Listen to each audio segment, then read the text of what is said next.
Hey there, it's Joel Alsop, and this is St. Jude Storied Lives. Now, this is where you can hear about what life has been like for people who were patients at St. Jude Children's Research Hospital after their treatment is over. Now, I was one of those patients myself when I was a kid, and now I get to share the stories of St. Jude patients as part of my job. So St. Jude has been around for more than 60 years, and that means there are a lot of people who were patients once, and cancer wasn't the end of their story. They've still got a lot of stories to tell, and nobody has more of them than my friend Scott. I think for me, and this sounds weird, I think I became more outgoing than I probably was. I was certainly more of an introvert before my cancer. But once you have a robot leg and a bald head, you were kind of, everybody stares at you anyway. So outgoing doesn't begin to describe Scott, and you're about to find that out. I've known him for nearly 25 years, and we've actually worked together for 2 decades at ALSAC. And like me, Scott had osteosarcoma when he was a kid. Now, Scott was diagnosed when he was just 15. He was a freshman in high school, and this was back in 1990. And my ankle was bothering me, so I started wearing an ankle brace every day. Like, I'd come home and I'd soak my ankle in ice, and then I'd put an ankle brace on in the morning and go back, and didn't think anything of it. So that was probably 2 months of me doing that, maybe even longer. And finally, my mom was like, listen, we should, get it looked at. And so that was May 1st of 1990. We went to the local orthopedic guy there, and he put me in a room. Dad was in the lobby, and they did an X-ray, and I, was thinking, well, maybe I'll get a cast, and that gets you out of class early, and people carry your books. It's great. And I remember the doctor coming in, and he said, I need you to go get your dad. And I remember the look on his face, knowing, well, that ain't good. And so he came back in once my dad came in and said, put the X-ray up, said there's a tumor, and we've already called St. Jude, and you've got a 9 a.m. down there, and I think it's bone cancer. And that was, what I remember. I was listening to a Young MC on my tape on my Walkman. That was what I remember. It's weird what you remember, but that was what I was listening to that day, waiting on the doctor to come in. Yeah.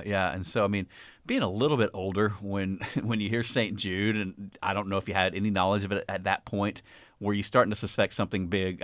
Did the problem become larger in your mind? Yeah, it's funny because, I was 15 years old, so you're supposed to, obviously I knew cancer and all of those things. I think for me, had I heard of St. Jude, I'm sure I had. It wasn't anything I didn't know about, but I don't know that I could have told you exactly what they did or any of that. I remember even walking in the doors of St. Jude and that May 2nd and seeing, in the original star-shaped building, walking up to the desk and seeing a little bald girl in the lobby and thinking, oh, that poor kid's sick. It's just this little thing in my ankle. And, 3-4 weeks later, I looked just like her. But I think what I remember most was that, I wasn't that scared. I don't know why. I just wasn't. But, years later, talking to my parents, they didn't sleep all night. Like, as a parent now, I get that. Like, you worry about your kids and you don't want anything to go wrong with them, and you want to do whatever you can to make them feel better. And when you can't, you feel helpless. And I don't remember having the fear that they did. I don't know why, but I didn't. That's very much what I've taken off you from the moment I met you. Is there's not a weight there, and it's a beautiful thing to see, and I think a unique attitude to approach it with. As you walked into St. Jude and began to realize maybe the gravity of the situation, did any of that take over, or did you just always feel like, well, this is what I got to do, I'm going to get through it? Yeah, I think part of it, I've always said, it was so matter of fact, like, okay, you've got osteosarcoma, they did all the workups on you, they did a biopsy, they put a portacath in, and so that made it more real because that was, but even through the biopsy, I was like, well, maybe it's not it. They could be mistaken. But no, they came back and they said, here's what we're going to do. You've got, 30 weeks of chemo or 36 weeks, whatever it was. I can't remember exactly. And I don't think it was right off the top they said they were taking my leg. I feel like that was a couple weeks later. But even when we got to that point, it was a little bit of a jolt, but it was also like, but you can do whatever you want. We're going to get you a bionic leg, if you will, to still play basketball, because that was a big thing for me. I still want to do sports and everything I'd grown up doing. But I think I was at peace. It was funny. There was one point in time where I wasn't feeling well. I was running a fever. It was after getting chemo, and my dad was like, I'm going to have to call St. Jude, but I wanted to do something. Like, I can't remember if I wanted to go to a high school football game. There was something I wanted to do, and I was like, no, I'll be fine. Don't call. They're going to make me come in. And he was like, but you could die. Like, you understand, like, your counts are low. And, I know I'm supposed to know that, but as that teenage boy, you also have that, like, but I want to go live my life and do what I want to do. And it was just, I remember not that he slapped my face, but it felt like that. It was just like, when your dad says that, because you can see the fear in his eyes, and you don't always think of it from that perspective. You think of it as, oh, man, come on, let me go to the game Friday night. I'll be fine. I'm just a little fever. In their world, in the parent world, and in real life, that's not just what it is. I mean, it's low counts, and you could have an infection, which could be bad. Now, how did you manage it for that time that you were on treatment? Were you in school? Were you doing school through St. Jude? How did that time go for you? Yeah, I was in school. Like I said, I was into my sophomore year. We had a teacher at St. Jude that would come by. My teacher would send work from Germantown High School where I went, and I think we saw the St. Jude teacher once or twice, but I think the longest inpatient stay I had was like 8 days. I mean, so I never was, not like I was missing a month at a time or whatever. Yeah, so I kept up. I ended up having to repeat, I think it was Algebra 1 or something, which I probably would have had to do it anyway. But oh, yeah, I did anyway, just because. We'll blame it on the chemo. That sounds great. But other than that, yeah, I was lucky. Everything else was able to get done. And I know you said, too, as you approached that time of amputation, you kind of just rolled with it. Was there any shock factor, though, when you wake up that first time and see that your leg below the knee is no longer there? Yeah, that when you wake up, you've got they've casted you above your knee, so you can't bend your knee. Yeah, there's the freak. I remember taking a Mylar balloon that was in the room because I wanted to see what the end of the cast looked like. I held the Mylar balloon up to the end of it to look, and there was a little latch there where the fake foot attaches to you, if you will. And I was blessed also that at that point in time, there was only one physical therapist at St. Jude, and she was on vacation. So there was nobody to come in and make me get out of bed. And so I went like a couple days before she showed up, and she was not happy that somebody had not gotten me out of bed yet. So I do remember I was supposed to get up apparently the first day after surgery, and it was a couple, 3 days later before she showed up, and she was awesome. I mean, looking back, I needed her brashness and her like, hey, teenage boy, you can be as smart aleck as you want to be, but you got to get up and do this if you're going to, be who you want to be. How was that? How was the physical therapy and learning how to use the prosthetic? Because, I mean, it's one thing to say, yeah, I've got a bionic leg now. Right. There's a lot that goes into that to being able to walk on it. It's funny. I think the weirdest feeling I had, just to kind of finish that thought, is when they cut that cast off. So they had casted you after surgery, and then a week, 10 days later, or whatever it was, they cut it off. And that was the first time I had no weight below my knee. Like, it was the first time I really felt like, I don't know how to describe it, it's just a weird feeling of not having the rest of your leg. But yeah, once you start by working on the parallel bars, and you're still on crutches for weeks and weeks and weeks. And then I remember I got to a cane by about this time. It was like October of 90, and I had my leg amputated June 27th.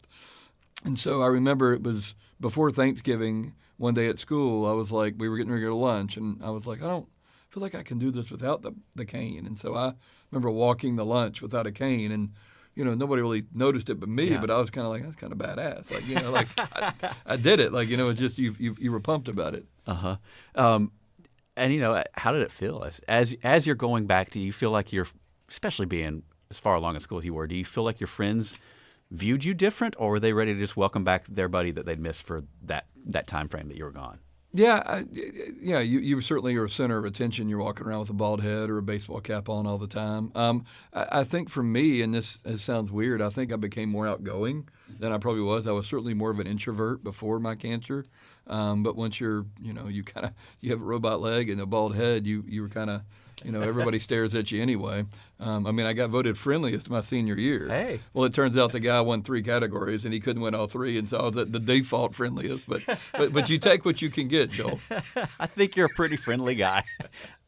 And one of the fun things I have a difficult time explaining this to people. Maybe we can help explain it together. That comes along after an amputation is phantom pain. Right. It is because whenever that limb is removed, your nerves don't know it's not there, and they keep firing signals. It feels wonderful. Right. No, it's funny. It's been 33 years for me.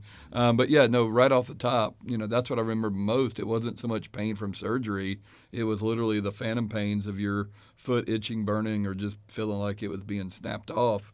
Phantom pains that you couldn't scratch your itchy toes or whatever.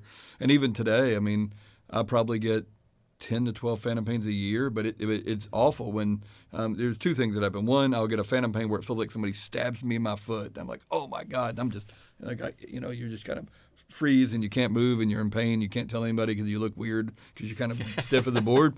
But the other one that's got me in the last couple of years is about once or twice a year, I get a tingly stump where my stump is tingling and I can't sleep. There's nothing you can do, and you know it's all in your head, but now you're thinking about it because it started, and you can't. There's no on or off button, so you don't sleep well because your stump is just tingling, it has a tingle to it. I don't know if you get that, but that's happened to me a lot. 2-3 times a year now. I don't know if that's old age or what. I don't know either because we're around the same age, and it is funny because I'm like you. I get it several times a year. I'll have that phantom pain, and to this day, I'm now almost 35 years out from amputation. It still feels like my arm is there no matter what. Right. It's right there. Same here. No, it's one of those things where your toes still every once in a while you feel your toes just like they felt back then. So you get back to school, finish up high school. Head for college. What were your goals as you started college? What did you want to do? What did you want to be? When I started college, I was going to be a physical therapist. Like I said, Lola, who was here at the time, my physical therapist, made a really big impression on me. And I really liked, how she taught me to take the baby steps and then work on the balance beam and all the things we did to get back to normal. And I really thought that was the route I was going to go until I got into Biology 101, and that dream died relatively quickly. But I ended up moving over to public relations, became a PR major, and that was what I graduated with. And then luckily got hired with ALSAC St. Jude, the fundraising and awareness organization right out of college. So that was 25 years ago now. So what's it been like this 25 years being back and working for the fundraising and awareness organization for the hospital that saved your life? It's everything you hope it would be. Like I've had so much success and different events and money that was raised because of it. And then I think the neater thing for me was meeting some of these patients that are osteo patients or even if they're not, but usually it's osteo I can connect with best, obviously, and building that friendship and being kind of a mentor for them, and that's certainly been a big part of it. But yeah, there's nothing like waking up in the morning and knowing you're working with a place that saved your life. I mean, even on those days where you've worked long hours or you had kind of a bad day because something didn't go right or whatever, you know why you're doing it. Well, tell us about your job now. I think you've got a pretty cool job now. What aspect of fundraising do you work in now? Yeah, so I'm on the music and audio engagement team, and so we for 30 years we've worked within radio. So we work with used to be country radio, then we did Spanish radio and added urban and gospel AC, and now we even have St. Jude Rocks, which is mainly classic rock radio. We work with a lot of the artist teams throughout the different sides of it, so helping engage the artists, getting them involved, and figuring out ways they can help St. Jude by using their voice or certainly their social media. But yeah, no, I love what I do. I get to work with radio DJs that have been involved for sometimes even back before I was a patient. They started raising money for us, and so it's kind of cool to meet people that were raising money when you were just starting out as a patient. Now they're a colleague or somebody you help raise money even today. And we'll shift gears a little bit. You've got 3 kids. Your wife, Lee, who you've been with for a long time. How did you meet her? Did she know about the cancer before you guys had met? Did you feel any responsibility to have to tell her any explanation you had to give when you guys started dating? Right, yeah. Well, we're old high school sweethearts. We met pre-cancer, so we had started dating about 3 months before we found the tumor. So by the time I found the tumor, we were going out or dating, and so yeah, she managed it very well. She saw me certainly at my worst and my sickest, and we got married 25 years ago this year. In fact, we got married, and I started with ALSAC all in about a 10-day window there. Yeah, and then when my oldest Caroline is 22 now, and she's going to be a nurse, and so maybe one day she'll work here. I mean, she's doing pediatrics right now, and my middle one, Ashlyn, is majoring in business, and she's figuring it out. She's at University of Memphis, and my son Kevin turns 18 next week, so I'm about not to have any kids. They're going to be all adults technically at that point, and so yeah, it's amazing, man. It's kind of like I heard a patient parent the other day say, that not only did they save one life, they've saved multiple now, and certainly they saved mine, and now they've got 3 other lives that are benefits because of it. That's amazing. And what did it mean to you for her to be so young and for you to go through such a life-changing event? What did it mean to you that she stuck by your side through that whole thing? I can't imagine from her perspective. I mean, she just wants to be a high school kid, grow up and have fun and do all the normal things and have her boyfriend with her. And, for a better part of a year there, I wasn't. I mean, if I'd go to a football game, I don't know that I'd last the whole time. I'd get tired and want to go home. But I think that's where our relationship came from. And we went through a lot of things early on, and she was supportive and was with me the whole time. And I think we both grew, and that helped long term with our love and everything else. I think you're very much like me on this, but as far as the physical limitations that you've had to have after that amputation, other than me asking you to help me put on my headphones in here, there's not a lot I don't think about I can't do. How do you feel about that? Is there any point in the day where you're like, oh, I don't know about this? It's funny you asked that question because about right around the first of this month, I'd gotten a bunch of holes in my leg, and it suctions on, and so the prosthetic leg, not yes. Thank you for clarifying. The prosthetic leg, it got a bunch of holes, and I really couldn't walk very well. It was not staying on. It'd be like every step I took, it was like trying to fall off.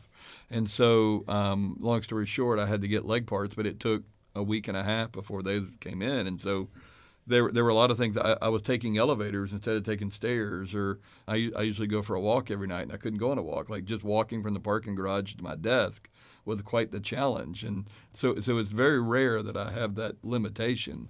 But that was certainly, just recent, just because and it happens every now and then. But this was probably the worst it's been because it all happened and I wasn't ready for it, so I didn't have any backup parts and all of that. But it's when you are an amputee and your leg's not functioning right, it is a big deal. Like it's everything you want to do, you're limited by. So, but you overcome it, like you said. A lot of times I even rolled my chair around a little bit around my desk. Like I'd sit in my little rolly chair and I'd roll, so I wouldn't have to take the extra steps. And that's not me normally, but you do what you have to.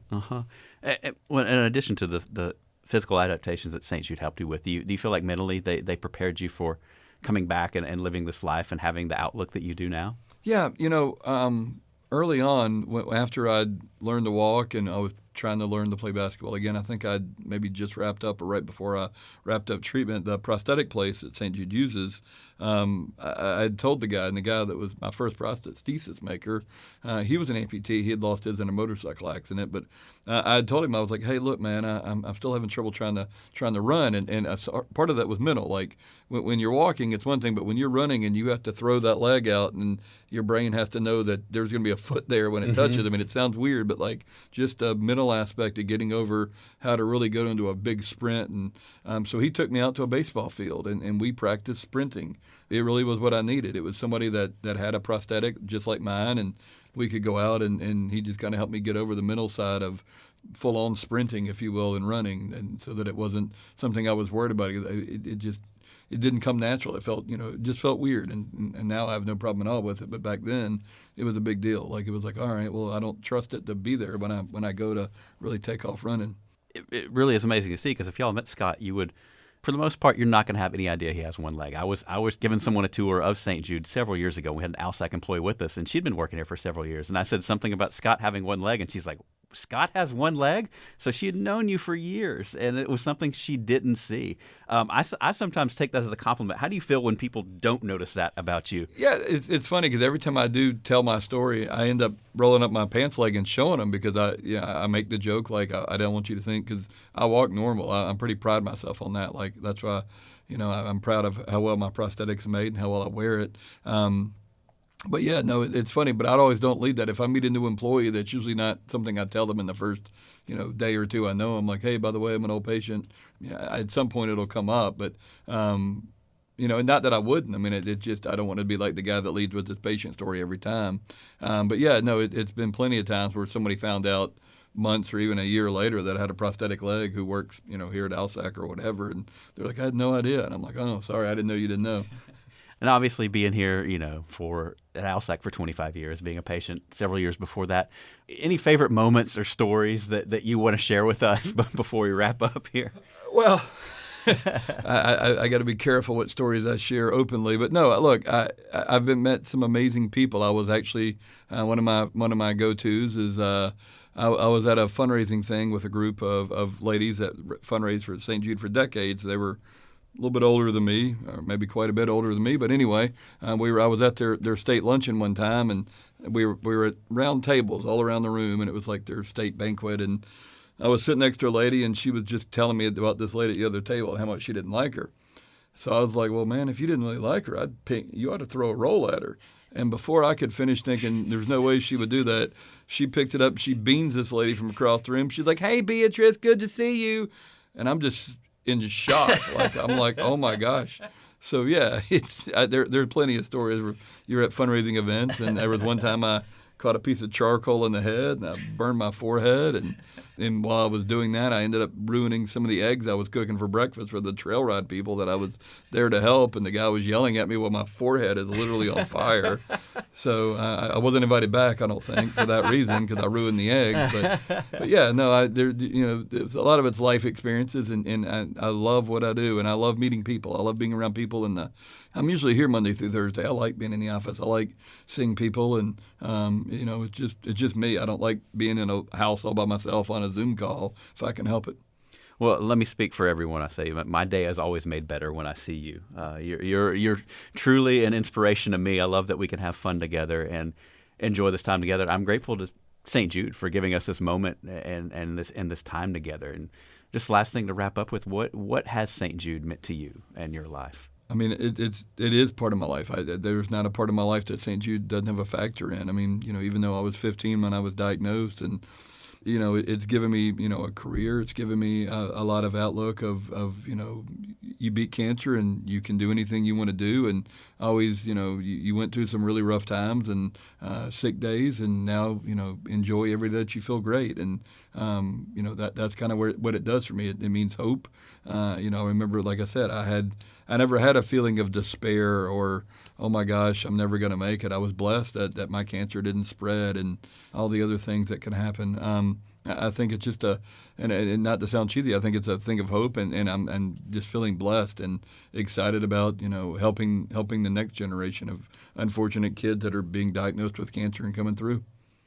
Well, Scott, I'm so proud that you're a fellow osteosarcoma patient like me, that you're a fellow coworker, but most of all, I'm proud that you're my friend. Thank you so much for taking time to share your story and your experiences with us today. Well, man, Joel, it's always good to spend time with you, and you're a hero of mine, man. I've told you that before. Anybody that, I may have lost a leg, you lost an arm, but we both overcome so many things. But it's always cool to see you doing whatever you want to do, however you want to do it. And just always inspires me as well. So thank you. Oh, thank you, Scott. You're the best.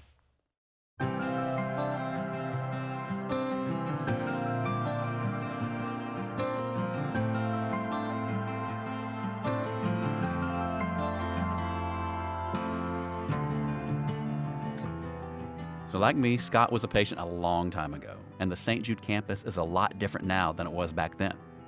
Now there are more buildings for research and housing facilities for patients and families, and there have been plenty of changes in treatment.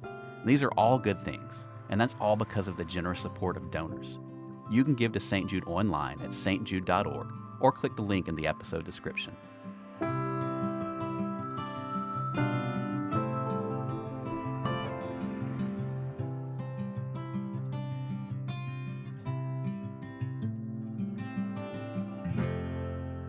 This podcast is a production of ALSAC, the fundraising and awareness organization for St. Jude Children's Research Hospital. It's recorded by Andres Garcia and Nathan Black. It's produced by Jeffrey Reddick. It's edited by Grace Korziqua Evans. The music production is by Casimir Boyle, and Lewis Graham is the executive producer. I'm Joel Alsop. Thanks for listening, and join us next time.